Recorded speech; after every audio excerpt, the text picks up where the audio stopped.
Sosok Arfan Kurniadi, anggota TNI Deli Serdang tewas tertabrak truk kontainer usai lewati jalan rusak.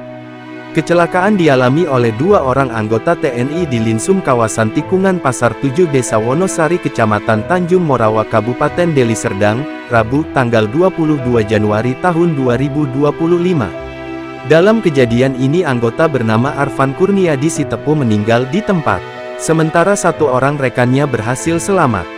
Informasi yang dihimpun kecelakaan yang dialami oleh korban terjadi sekitar pukul 10 waktu Indonesia Barat. Saat itu korban yang mengendarai sepeda motor Honda CR-V datang dari arah Lubuk Pakam menuju kota Medan. Sementara di waktu yang bersamaan ada juga truk kontainer yang belum diketahui plat nomornya dan kabur setelah kejadian. Dia nabrak lubang baru oleng. Kalau kontainernya nggak salah menurutku karena nabrak lubang ini korban ini jadi oleng, ujar Fadil saksi mata. Karena oleng kemudian korban pun terperosok ke arah ban truk kontainer. Rekannya yang memakai baju dinas langsung bakit sehingga berhasil selamat dari kejadian maut ini.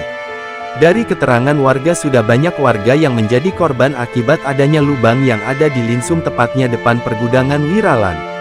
Udah banyak kali lubang ini makan korban. Mau siang mau malam ada aja.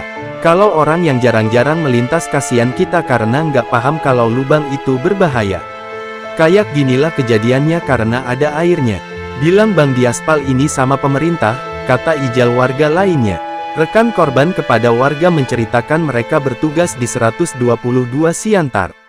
Dari Siantar mereka mau berangkat ke Medan menuju ke rumah sakit Murni Teguh.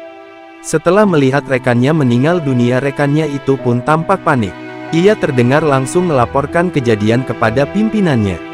Ia pun sempat melaporkan kejadian ini ke kantor Koramil Tanjung Morawa yang tidak jauh dari lokasi. Setelah itu rekan-rekan Koramil pun langsung sigap dan turun ke lokasi. Unit Satlantas Polresta Deli Serdang juga tampak cepat turun ke TKP. Mereka langsung mengevakuasi jasad korban yang mengalami luka berat di bagian kepala ke rumah sakit. Lalu lintas di sekitar lokasi sempat padat merayap setelah kejadian. Sementara sepeda motor korban tampak hanya mengalami bengkok stang. Warga berharap agar pihak terkait cepat menindaklanjuti lubang-lubang yang ada di Linsum khususnya di lokasi kejadian.